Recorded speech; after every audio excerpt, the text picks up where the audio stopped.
प्रभु तेरी वाणी जीवन की रोटी, नैनों की ज्योति अंधेरा मिटाती।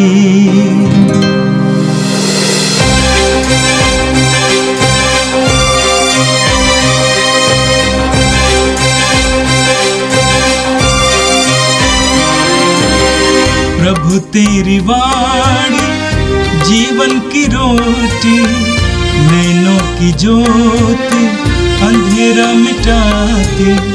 प्रभु तेरी वाणी जीवन की रोटी, नैनों की ज्योति अंधेरा मिटाती।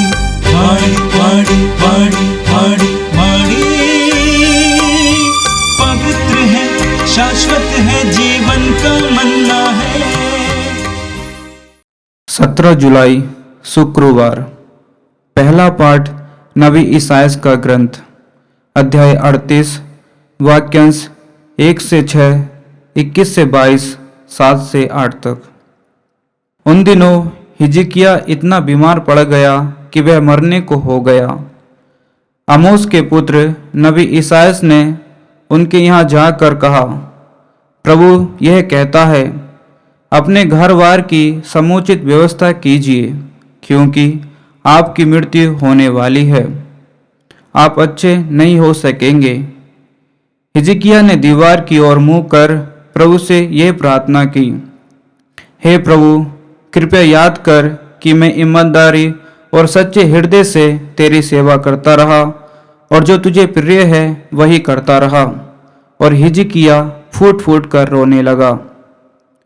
प्रभु की वाणी ईसायास को यह कहते हुए सुनाई पड़ी, हिजकिय्याह के पास जाकर कहो, तुम्हारे पूर्वजों का प्रभु ईश्वर यह कहता है, मैंने तुम्हारी प्रार्थना सुनी और तुम्हारे आंसू देखे। मैं तुम्हारी आयु 15 वर्ष बढ़ा दूंगा। मैं तुमको और इस नगर को अश्शूर के राजा के हाथ से छुड़ाऊंगा और इस नगर की रक्षा करूंगा। ईसायास ने कहा, अंजीर की रोटी लाकर फोड़ों पर रख दो और वह अच्छा हो जाएगा। हिजकिय्याह ने पूछा, मैं ये कैसे जान सकता हूँ कि मैं फिर प्रभु के मंदिर जाऊंगा? ईसायास ने उत्तर दिया, प्रभु अपनी प्रतिज्ञा पूरी करेगा। इसका चिन्ह यह होगा, आहाज की सीढ़ी पर ढलते हुए सूर्य की छाया देखो, वह छाया सीढ़ी पर उतर रही है। मैं उसे 10 सोपान तक ऊपर चढ़ाऊंगा और जिस सीढ़ी पर सूर्य उतर चुका था वहां वह 10 सोपान तक पीछे हट गया। यह प्रभु की वाणी है। संत मत्ती के अनुसार पवित्र सुसमाचार अध्याय 12 वाक्य 1 से 8 तक।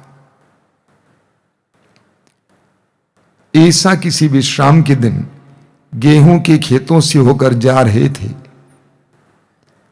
उनके शिष्यों को भूख लगी और वे बालें तोड़ तोड़ कर खाने लगे। यह देखकर फरीसियों ने ईसा से कहा, देखिए, जो काम विश्राम के दिन मना है आपके शिष्य वही कर रहे हैं। ईसा ने उनसे कहा, क्या तुम लोगों ने यह नहीं पढ़ा कि जब दाऊद और उनके साथियों को भूख लगी तो दाऊद ने क्या किया था? उन्होंने इस मंदिर में जाकर भेंट की रोटियां खाईं। याजकों को छोड़ ना तो उनको उन्हें खाने की आज्ञा थी और न उनके साथियों को। अथवा क्या तुम लोगों ने संहिता में यह नहीं पढ़ा कि याजक विश्राम के दिन का नियम तोड़ते तो हैं पर दोषी नहीं होते? मैं तुमसे कहता हूं, यहां वो है जो मंदिर से भी महान है।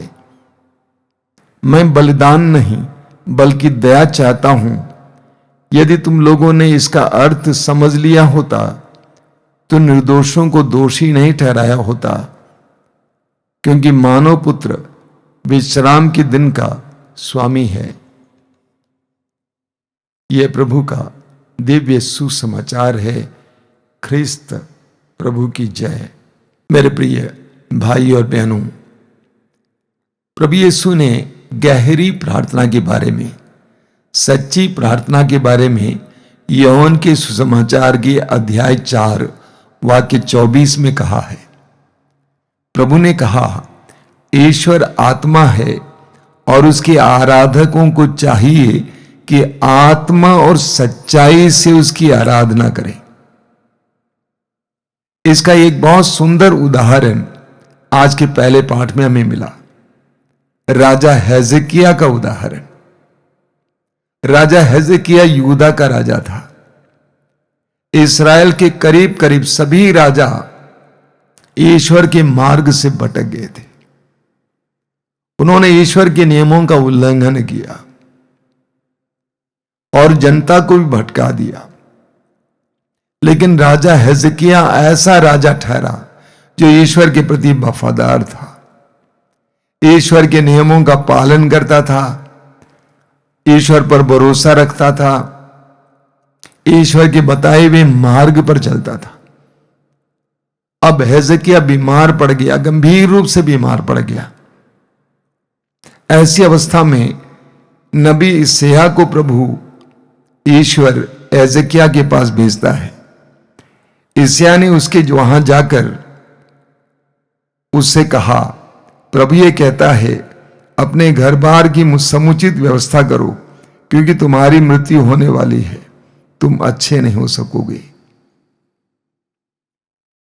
प्रभु ईश्वर हिजकिय्याह से यशायाह नबी के द्वारा कहता है कि तुम मरने वाले हो, अपने घर बार की समुचित व्यवस्था करो, तुम अच्छे नहीं होगे। नबी आमोस के ग्रंथ की अध्याय 3 वाक्य 7 में लिखा हुआ है, प्रभु ईश्वर बिना सूचना दिए अपने नबियों और सेवकों के साथ कुछ भी नहीं करता है। हिजकिय्याह ईश्वर के मार्ग पर चलता था, इसीलिए ईश्वर ने यशायाह के द्वारा बताया कि तुम मरने वाले हो। जब हिजकिय्याह को एक खबर मिली तो हिजकिय्याह ने क्या किया? वचन में आगे आपने पढ़ा, बहुत सुंदर वचन है। हिजकिय्याह ने दीवार की ओर मुंह कर प्रभु से प्रार्थना की, प्रभु कृपया याद कर कि मैं ईमानदारी और सच्चे हृदय से तेरी सेवा करता रहा और जो तुझे प्रिय है वही करता रहा। और हिजकिय्याह फूट फूट कर रोने लगा। जब हिजकिय्याह को पता चला कि वो मरने वाला है तो हिजकिय्याह ने क्या किया? दीवार की ओर मुंह किया, दीवार की ओर मुंह किया और रोने लगा। आपने बच्चों का ख्याल किया होगा, बच्चे क्या करते हैं? जब बहुत ज्यादा दुखी होते हैं, लोगों से मुंह फेर कर दीवार की ओर मुंह करके रोने लगते हैं। हिजकिय्याह ने भी यही किया, अपने को दीन बनाया। यूदा के राजा होने के बावजूद उसने अपने आप को दीन बनाया और एक बालक की तरह फूट फूट कर रोने लगा। स्तोत्र 51 उसके वाक्य 19 में लिखा हुआ है, प्रभु पश्चातापी और दीनहीन हृदय का तिरस्कार नहीं करता है। प्रभु दीनहीन हृदय का तिरस्कार नहीं करता है। वचन में आप पढ़ेंगे, दीनहीन ने प्रभु की दुहाई दी और प्रभु ने उसकी सुनी। हिजकिय्याह ने अपने आप को एक छोटे बालक जैसा बना दिया और वो फूट फूट कर रोने लगा, आंसू बहाने लगा।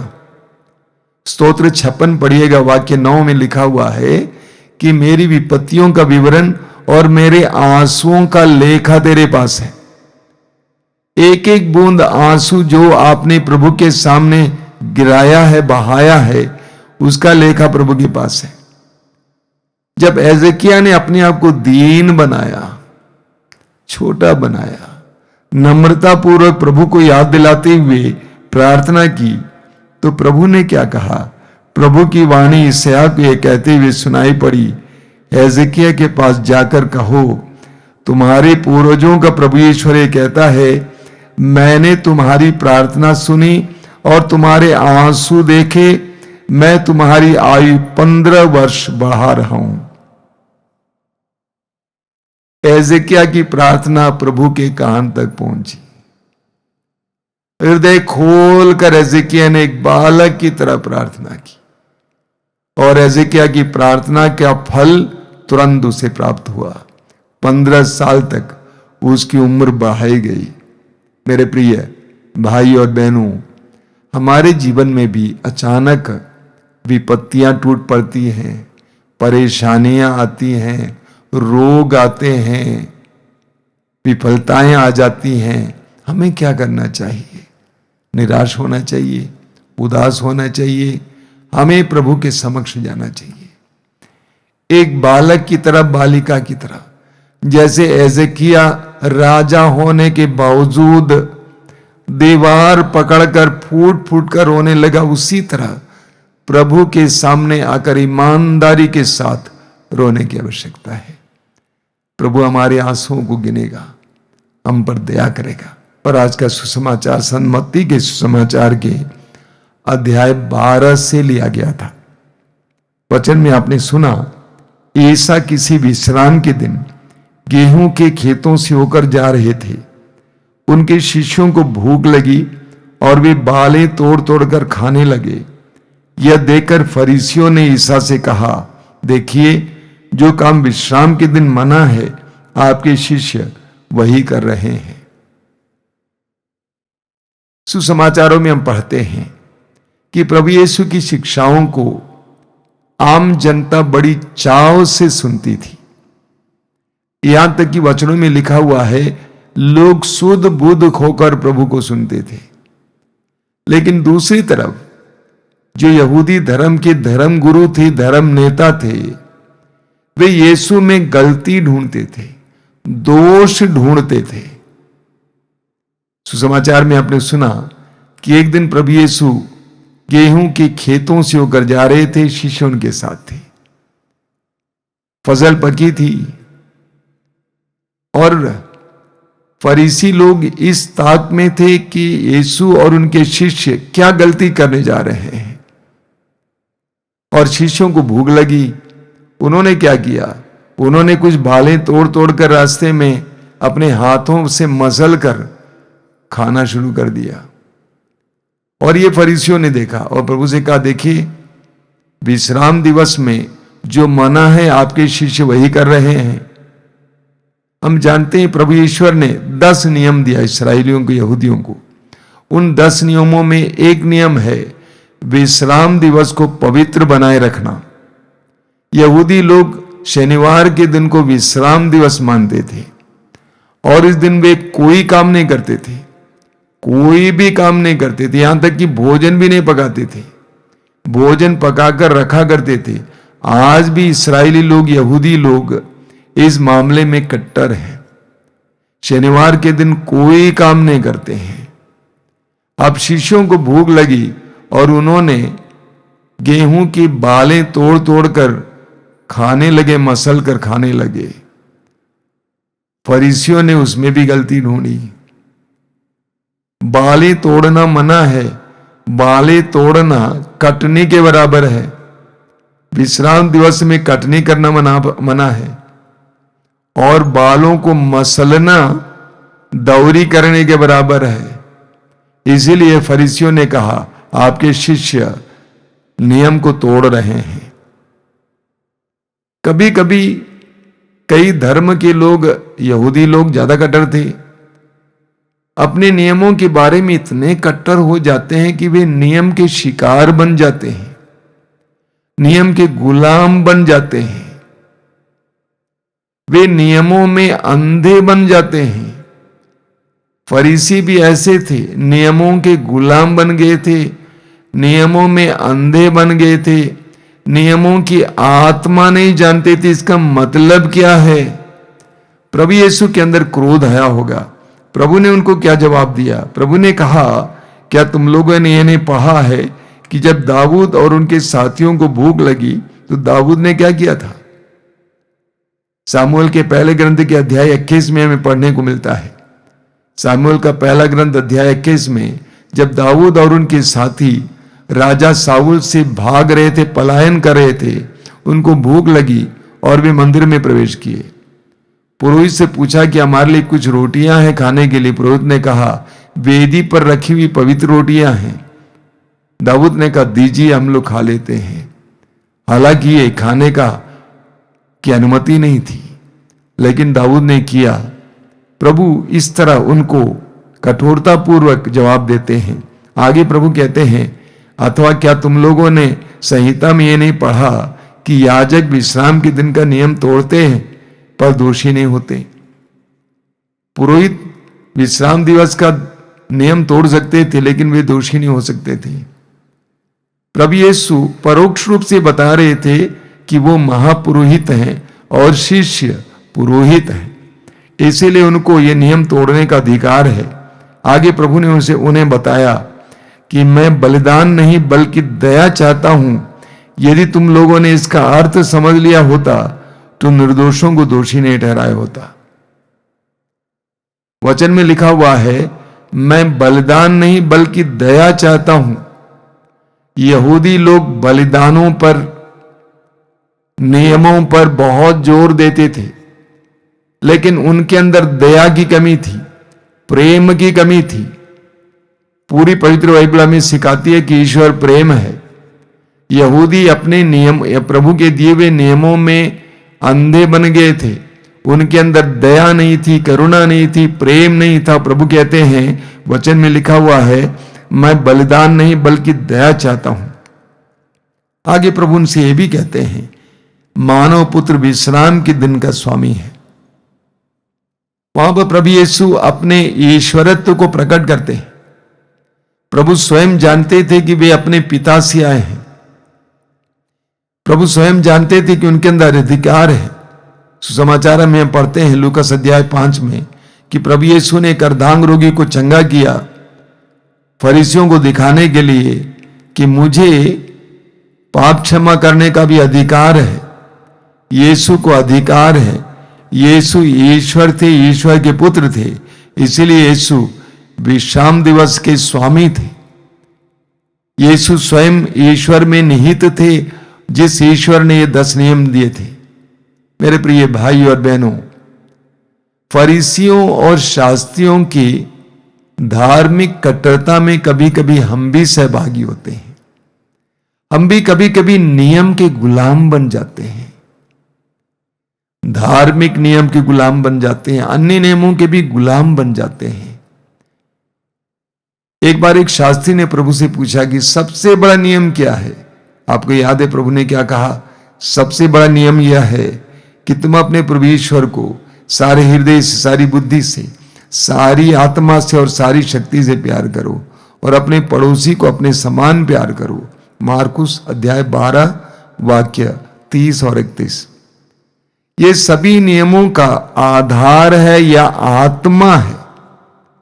बिना प्रेम के नियमों का कोई मतलब नहीं होता है। सबसे बड़ा नियम प्रेम है। हमें प्रेम के दृष्टिकोण से, प्रेम के नजरिए से अन्य नियमों को देखने की आवश्यकता है। आइए हम प्रार्थना करें। प्रभु यीशु धन्यवाद देते हैं आज के पवित्र वचनों के लिए। आज के पवित्र वचनों के द्वारा तूने हमें प्रार्थना का महत्व सिखाया है कि हमें कैसे प्रार्थना करनी चाहिए। हमारे जीवन में ईमानदारी की आवश्यकता है, साथ ही साथ हमें निरे बच्चों की तरह प्रार्थना करने की आवश्यकता है। प्रभु तूने हमें सिखाया है कि सबसे बड़ा नियम प्रेम है, बलिदान से बढ़कर दया है। हमें अपनी दया से भर दें, करुणा से भर दें, प्रेम से भर दें। प्रभु यीशु इन वचनों को सुनने वाले मेरे भाई बहनों को आशीर्वाद देना। आज का पूरा दिन उनके लिए कृपा का दिन बने। वे जहां कहीं भी जाए उन्हें तेरे संरक्षण का अनुभव हो। हर तरह की विपत्ति से, हर तरह की दुर्घटना से, शैतान के हर प्रकार के प्रपंच से, छिपे हुए खतरों से वे बचे रहें। हमारी इस प्रार्थना को ग्रहण कर। आमीन। प्रभु तेरी वाणी जीवन की रोटी, नैनों की ज्योति अंधेरा मिटाती। वाणी वाणी वाणी वाणी वाणी पवित्र है, शाश्वत है, जीवन का मन्ना है।